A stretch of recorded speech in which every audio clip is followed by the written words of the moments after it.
I like that. I just thought slang had to do with gardening. You know, because you're an adult and you actually own a hose. Oh, I get I it. do I get it. actually. Okay.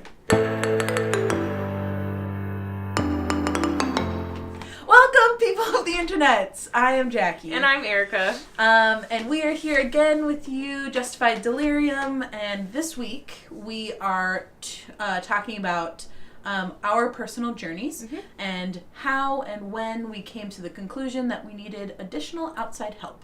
Yes. So, to lead us off is Erica is going to tell us. Yeah, so I have always been a very anxious person from when I was a little kid. I was always worried about my sister and trying to control the situations, and always terrified of storms and cars and like what's the plan, what's going to happen next, that kind of thing. Mm-hmm. So I've always been that way, but I never thought I needed extra help or anything like that because I thought it was part of my super adorable personality, and that's not the case. No. So Doesn't work like that. Finally, like going through college, always anxious, graduating, scary time, trying to figure out life, just trying to get a job and pay bills and that kind of thing was really stressful. So just those life moments happening.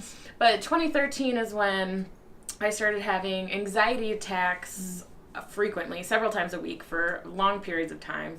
I would start sobbing. Little things would set me off, like, oh crap, it snowed a little bit and I have to drive to work today. Those kinds of things, or anything in any new situation, I'd start freaking out, panicking. My heart would be beating so fast. My ears would be ringing. I couldn't concentrate. And I really felt like my world was coming to an end. I know I have some friends that have panic attacks and they think that they are dying.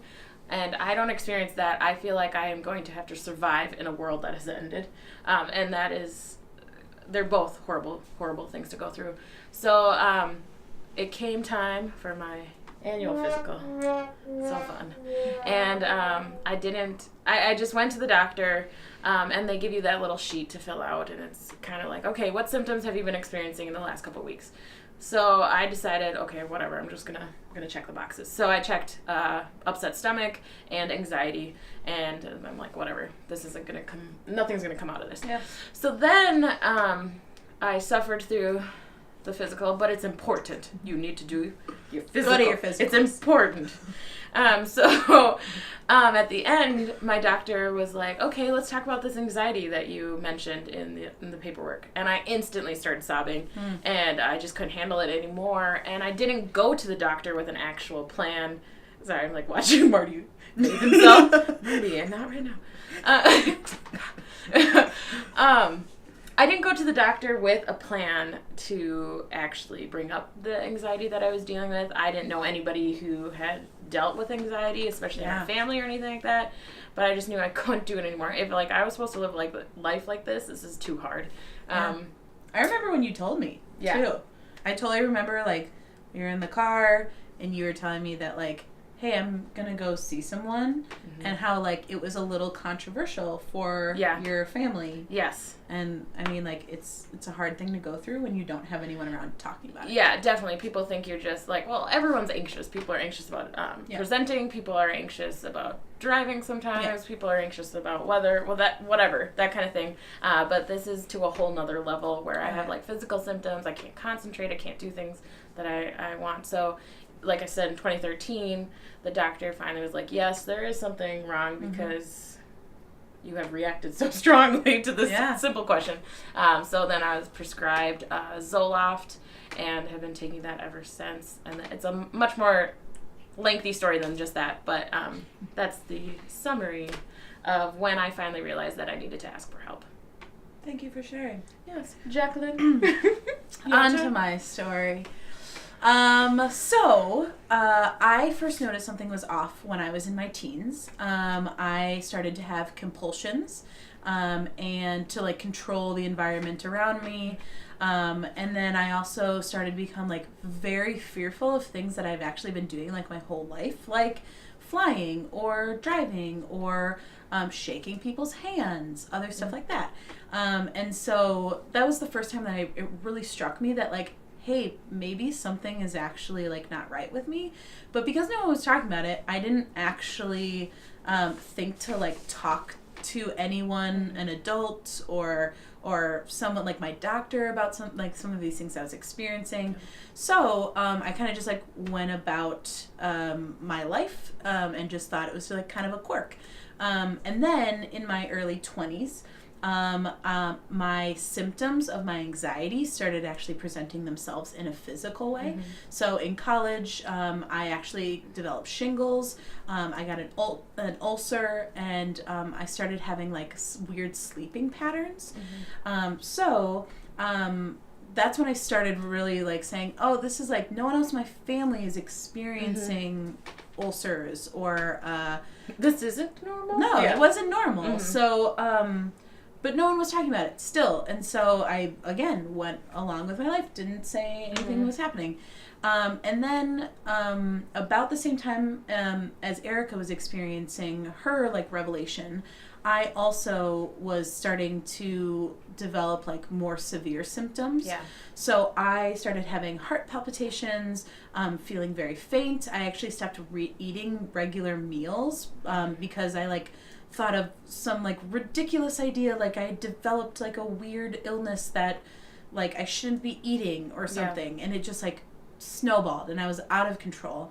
Well, it all culminated to a time when I like started visiting the ER or like urgent care or my doctor so frequently that like people in my life were like, this isn't normal. Right. Like there doesn't seem to be like a whole lot wrong with you. And then I would go to the ER and they would say the same thing. Like, actually there is nothing wrong with you. Which is super frustrating because like I also had like stomach issues before mm-hmm. and they're like, well, it just seems like anxiety. You're just stressed. Yeah. And it's like, well, and then for me, I would personally think like, oh, there must be something so wrong with me that they can't identify it. And that is I'm like, a unique case. I like literally thought that. Right. And so I started having panic attacks mm-hmm. on the weekly, and so it just came to a point where people in my life actually did start saying, hey, like maybe let's check this out. Like I talked to my brother who's a doctor, and he said, it sounds like you have anxiety. Let's like take another step. And mm-hmm. so I went and talked to someone, and they they diagnosed me with general anxiety and panic disorder and OCD. And so I started some meds, and I am crushing it now. So those work. We'll talk about that in another episode. Yeah, definitely. But these are just two of our stories, like little tiny snippets of what our stories are, and these are years in the making. Yeah. And we are years beyond that point in our lives. Mm-hmm. So we definitely want to continue talking about that point, or like, how did we react to meds? How did we convince ourselves to take the meds? How do you decide to keep taking the meds? If you're a teenager and you feel like something's off, how do you even bring that up to a doctor or a parent or a trusted friend? Like, how do you do those things? So we want to continue this conversation. Mm-hmm. We know that we're not alone because 1 in 4 people experience some type of mental illness. Yeah. And that's 25% of our population. Right. And that's like we're not alone. We are not alone. And this is a big number of people to be that we could talk to and connect with, so that we have an opportunity to like connect with others across like various places in the world. Sorry, do you see that our cat is in the tree? Like, or you can't see it, but can you hear it? Okay, sorry. They think it's a scratching post. Anyways, continue. You know what? I like the cat in the tree, but it's. She's like, actually, stop. Okay. But this is like just our stories. We're just two people. And we want to hear from you all. We want to hear your stories and where you come from, and how you have dealt with it and moved through some of your mental illness. Yeah, we want to share positive stories of how you got through it, how when you reached your point of needing extra help, so that we can encourage others who are kind of like desperately just dealing with it. You know, panic attacks and anxiety attacks on a weekly basis is not good for you. No. Is it emotionally and physically exhausting. Yeah, and if you're someone who is struggling more and they're like currently on their journey to finding help or reaching out to people, like we want you to feel like you have a place to come to. Yeah. So please connect with us. Twitter, Instagram, subscribe to this channel, and then also like we have an email linked below that you can give us any questions or share your story. Right. We would love to connect with you. Love to hear it. Yeah, we're just two people. We want to continue this conversation. And we want to end the stigma. No, I feel like they can tell. Like, they can tell. Can you tell? Yeah, I'm looking at myself right now. People are I'm looking smart. at myself. You're I'm looking smart. at the camera. Looking at myself. The camera. Can you tell? Yes. Well, that's because I'm 100% raising my eyebrow. Okay.